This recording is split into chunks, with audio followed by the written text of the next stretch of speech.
When the New York Giants drafted Daniel Jones with the 6th overall pick in the 2019 NFL Draft, it shocked many people. The New York Giants just took Daniel Jones over Josh Allen! Josh Allen. The New York Giants select Dwayne Haskins. Daniel Jones. Daniel mother! Oh! Oh no! This was Eli Manning's successor, the man that's supposed to lead the Giants back to glory. But now, several years into his career and after a big payday, the question must be asked, was Daniel Jones officially a mistake? In today's video, we will examine Daniel Jones' career so far, breaking down the stats, the moments, the decisions, and the eventual benching that led the Giants to this point, and decide whether the franchise made the right call or a colossal error. All right, wrote something down just to make sure I say it the right way. Let's see. The opportunity to play for the New York Giants was truly a dream come true, and I'm extremely grateful to the Mara and Tish families for the chance to play here. First, we must rewind to the 2019 draft, where he was selected 6th overall to the New York Giants, and the reaction was mixed to say the least. Why would you do that? You're so fucking stupid! Gentlemen, what are you doing? What are you doing? The New York Giants select Daniel Jones.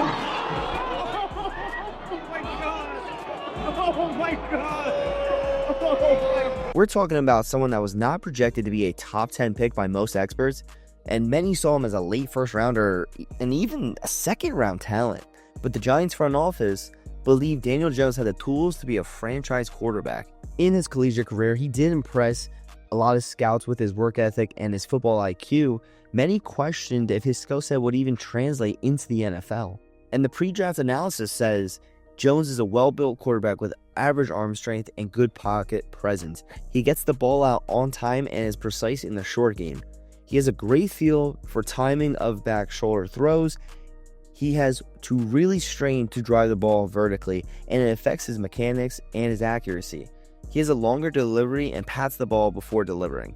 That's the pre-draft analysis for a top 10 quarterback, and his grade was not that great when you look at the ESPN rankings, and of course, take it with a grain of salt. But then, when you look at the post-draft analysis, they commend the Giants for getting their guy, and they say you can't criticize them. It gave them time to learn the scheme and to prepare before he took over. And when we look back at it, the stats in general, his best year has to be his rookie year, where he's thrown over 3,000 yards, over 20 touchdowns. But then when you look into it a little bit deeper, he has over 12 interceptions that first year. His QBR is a 55.7. And then he did not have a better year until 2022, where he puts up 3,200 yards, 15 touchdowns, only 5 interceptions, and a QBR of 62.9.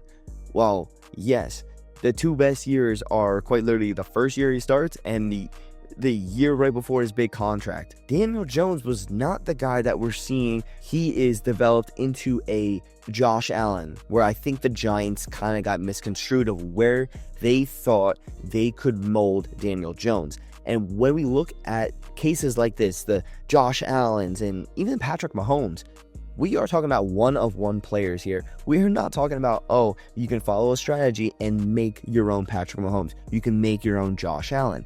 Josh Allen also had a lot of turnovers early in his career. He corrected them, whether it was whatever type of training he did. He fixed it. Daniel Jones is just not Josh Allen. We and the Giants have to take into account he is not Josh Allen. The fact is, when you want to pay him this absurd amount of money, I mean, we're talking $160 million the Giants paid Daniel Jones. And if you want to look at this channel alone, I was a big person to come out and say this was a bad move. The Giants have made a huge mistake. The Giants just signed Daniel Jones for a 4-year, $160 million contract. Giants could have done so many different things. They could have traded, got picks, got a quarterback in the draft. They could have traded for Lamar, and Lamar's worth the money.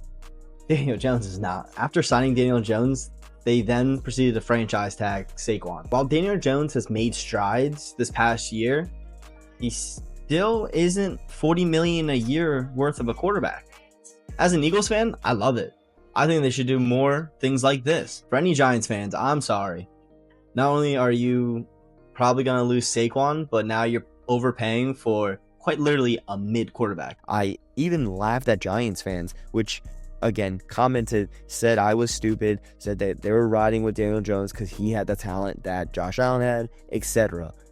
But since signing a 4-year, $160 million contract with the Giants, Daniel Jones has thrown more touchdown passes to the opposition than to his own team, where he's thrown 3 pick sixes and only 2 touchdowns. What are we talking about here? We're talking about someone that just cannot put it together. Yes, you want to talk about him injuring his ACL in 2023? Sure. He still was not playing well. He threw for under 1,000 yards, 2 touchdowns, 6 interceptions. We are not talking about a high caliber quarterback that a top 10 pick should reflect. We are talking about someone that just could not put it together and unfortunately was thrust into the limelight. Now, it may seem that I am targeting Daniel Jones, and that's not what I'm here to do. I'm also here to shed light to how historically bad the Giants could not give him a supporting cast. So was he set up to fail from the start? And when you want to look at it, you want to look at a quarterback's best friend, and that is the offensive line. And the Giants offensive line has been terrible from his 2019 starting season until now. And when you want to look at their pass block win rate, which shows their efficiency with pass blocking, in 2019, it was their best year in the last 5 years, where they were ranked 12th. And then subsequently, every single year since then, they had been 32nd, 28th, 29th, and 28th. So, no, all of it is not on Daniel Jones. He is not the main contributor to how bad not only his performance is, but the Giants in general. And I would like to say that the Giants did not do enough giving him wide receivers.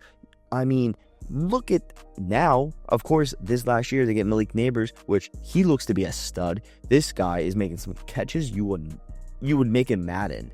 But aside from that, what else did Daniel Jones have to work with? Kadarius Toney, which is now on a practice squad, or better yet, Sterling Shepard, very serviceable, never going to win you a week. Or let's go in for Wan'Dale Robinson, which they have finally unlocked that he is a guy over the middle and he is a yak guy. But it only took him 2.5 years to figure that out, 1.5 years to figure that out. It's not helping that this man has to literally fight for his life behind the line. And does he make stupid decisions? Of course he does. It's Daniel Jones. But it does not help when you don't have a line that doesn't back you up, obviously. But what really gets me is that the Giants could have went and gotten Lamar. Could they have realistically gotten him? I'm not too sure. If they offered him the money, though, I think they had a really good shot at it. When you want to look at the question, was Daniel Jones officially a mistake? The answer depends on how you view the situation. When you want to look at a talent perspective, Daniel Jones, he has some of the tools. Mobility, of course, I'm going to always play the clip of him falling down. No one near him falling down against the Eagles, and then they end up losing because he couldn't score a touchdown. He has that mobility. The arm strength, he's got it. He's got a cannon when he wants to.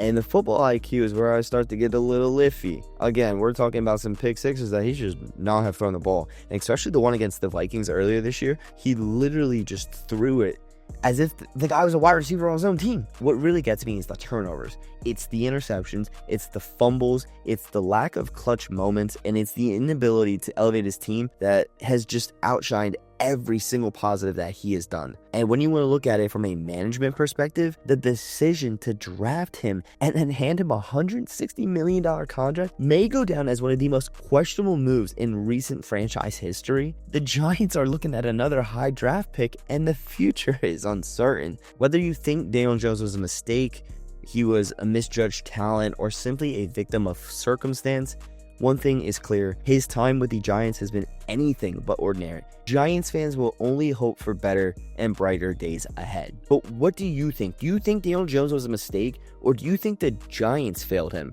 Let us know in the comments. And again, don't forget to like, share, and subscribe for more in-depth NFL breakdowns.